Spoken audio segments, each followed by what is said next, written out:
Hello दोस्तों, welcome to my channel. दोस्तों, आज की इस वीडियो का जो मेरा टॉपिक है वो ये है, क्या लड़की खुद अपनी शहवत पूरी कर सकती है। दोस्तों, आज के इस बेहयाई दौर में हर तरह के मसाइल सामने आ रहे हैं।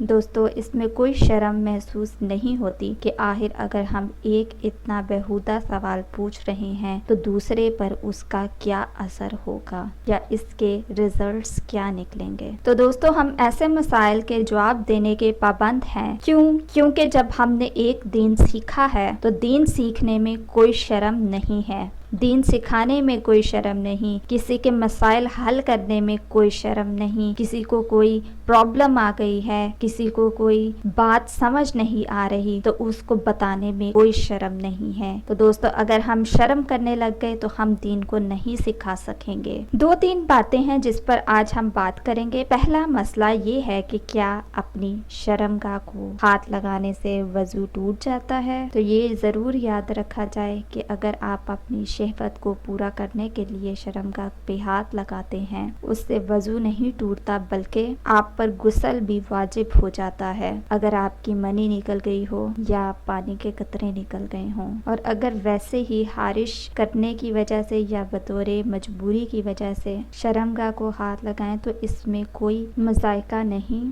आपका वजू बिल्कुल भी नहीं टूटा। तो दोस्तों, तीसरी ऐसी बात जो देखी जाए वो ये है कि आप कोई फहाश बात ना सुन रही हो या आप कोई ऐसी फहाश बात ना कर रही हो जिससे आपके अंदर कोई शहवत वाले जज्बात भड़क रहे हो या शहवत भड़क रही हो या दिल में शहवत जन्म ले रही हो या पैदा हो रही हो। दिल और नफ्स में अगर शहवत जन्म ले रही हो तो अगर ऐसी ही बात हो तो आपका वजू बिल्कुल टूट गया, और अगर इसमें से मनी निकल गई तो आप लोगों पे गुस्ल वाजिब हो जाएगा। अगर कोई ऐसी सूरत हाल नहीं है, बाज़ लोगों को कोई बीमारी होती है बार बार अपनी शर्मगाह पे हारिश करने की या दाने वगैरह बन जाने पे मजबूरी के तौर पर हारिश करना पड़ जाती है, तो इसमें आपका कोई वजू नहीं टूटता, ना ही आपको इसमें कोई गुनाह मिलेगा। वो लोग ये बात याद रखें जो आपने शर्मगाह को सिर्फ शहवत मिटाने के लिए हाथ लगाते हैं या वो फिंगरिंग वगैरह करते हैं,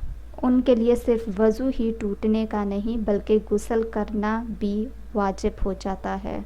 तो जो भी इन मसाइल में मुब्तला हैं तो उनको चाहिए कि वो तौबा कर लें। उससे पहले आप अपने नफ्स को, अपने दिल को, अपने दिमाग को पाक कर लें, तौबा से अल्लाह के करीब हों ताकि आप बुरी आदतों से, बुरी बातों से, बुरी हरकतों से बच सकें। तो दोस्तों, ये थी आज की मेरी इन्फॉर्मेशन, मेरी वीडियो। सो मज़ीद वीडियोज़ के लिए हमारे चैनल को सब्सक्राइब करके जल्दी से आप लोग बेल आइकन के बटन को प्रेस कर दें।